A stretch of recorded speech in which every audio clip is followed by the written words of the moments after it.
Assalamualaikum warahmatullahi wabarakatuh.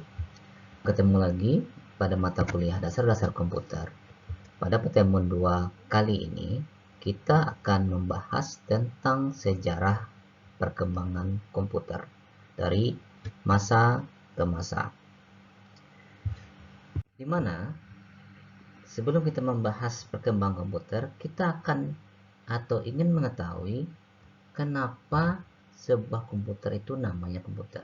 Nah, kita berhistori dari nama di awalnya. Nah, kenapa diberikan nama komputer? Karena komputer ini berasal dari bahasa Latin atau kosakata Latin yang awalnya disebut dengan computare, yang berarti menghitung. Walaupun saat ini komputer bukan sebagai alat hitung, tetapi sudah menjadi suatu alat proses, ya. Tetapi perkembangan dari komputer ini tidak lepas dari perkembangan mesin hitung atau alat hitung yang dibuat oleh manusia. Kita masuk ke pengertian komputer. Nah, kalau tadi kita di awal kita melihat dari segi nama, ya. Nah, kita lihat dari segi pengertian. Pengertian dasar dari komputer. Jadi kita dapat melihat atau menarik suatu pengertian tergantung cara pandang kita terhadap suatu objek, ya. Cara pandang kita terhadap suatu objek, kita bisa membuat suatu pengertian dasar dari suatu objek tersebut. Nah, kalau di komputer, ya, komputer ini adalah serangkaian ataupun sekelompok mesin elektronik. Maka di sini objek yang kita lihat adalah komputer saat sekarang, ya, saat sekarang yang sudah berjalan dengan menggunakan listrik. Nah, jadi pengertian kita bahas adalah bagaimana sekelompok mesin yang bekerja secara elektronik terdiri dari ribuan bahkan jutaan komponen. Nah, jadi komponen di dalamnya yang kita lihat, ya, dapat bekerja sama, saling membentuk sebuah sistem kerja yang rapi, teliti. Nah, berarti rapi, teliti. Komponen itu bekerja sama, saling terhubung, rapi, dan teliti. Nah, kemudian dapat digunakan untuk melaksanakan serangkaian pekerjaan secara otomatis berdasarkan urutan instruksi. Nah, ini yang disebut dengan program atau softwarenya yang diberikan terhadap komputer tersebut. Makanya alat komputer ini atau alat elektronik ini tidak bisa bekerja tanpa adanya sebuah program yang membantu atau memberikan instruksi terhadap komputer tersebut. Nah, itu kita lihat dari pengertian dasar dari suatu komputer.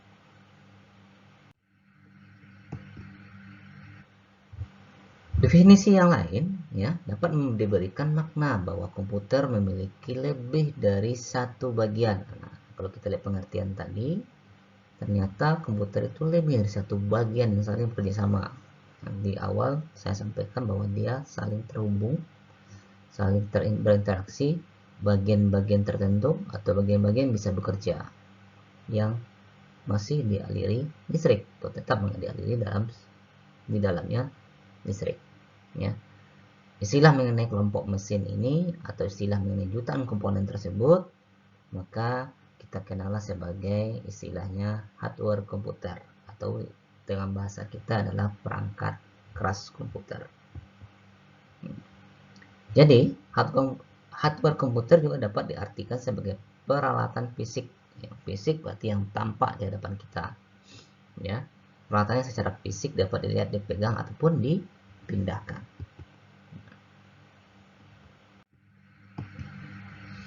Kemudian, nah, di sebuah komputer jika ada hardware pasti ada software yang dari awal di pengertian dasar kita lihat tadi, instruksi program yang membantu sebuah komputer itu atau hardware itu bekerja. Nah, dapat kita lihat di sini hardware tersebut tidak akan bisa bekerja tanpa ada panduan prosedur atau aturan-aturan, instruksi-instruksi yang dibuat melalui suatu software.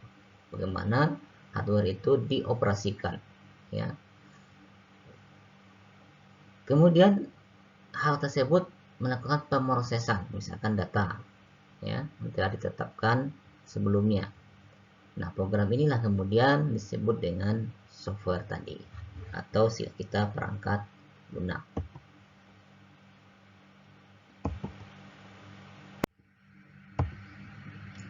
Jadi, secara prinsip komputer hanyalah merupakan sebuah alat-alat yang bisa digunakan ya untuk membantu manusia dalam menyelesaikan pekerjaannya. Yang dahulunya manusia menciptakan alat komputer ini hanya sebagai alat perhitungan, alat hitung. Kalau sekarang sudah sebagai alat proses, alat komunikasi, alat bermain untuk game ya. Nah, banyak perkembangannya itu.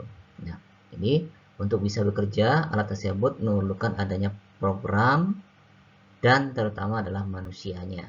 Pengertian manusia kemudian dikenal dengan istilah brandware atau perangkat manusia.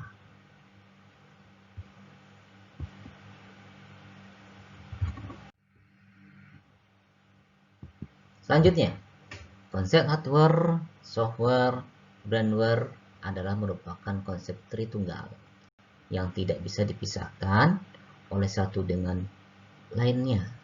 Ya, berarti konsep ketiga ini ada hardware, ada software, ada brandware. Itu adalah tahapan-tahapan yang utama dalam sebuah prinsip dari sebuah komputer. Ya, berarti manusia harus memasukkan program terlebih dahulu dalam komputer. Setelah itu program disimpan, diproses, maka komputer baru bisa bekerja untuk membantu manusia dalam menyelesaikan persoalan atau pekerjaannya. Nah, jadi hardware, software, brandware ini biasanya kita sebut dengan konsep tritunggal. Lanjut. Nah, kita masuk ke pembahasan evolusi komputer. Nah, kalau dari bahasanya evolusi komputer, berarti komputer ini juga berevolusi. Terjadi perubahan-perubahan terhadap komputer tersebut dari mulai pertemuan awal ya, penemuan awal sampai ke penemuan seperti komputer saat ini yang kita lihat ya sekarang. Kita lihat. Nah, jadi perkembangan teknologi komputer ini dapat dilihat kepada dua zaman. Kenapa kita bagi dalam dua zaman? Yaitu zaman sebelum tahun 1940 dan zaman selepas tahun 1940. Berarti kita bagi tengah-tengahnya lah sebelum dan sesudah 1940. Kenapa?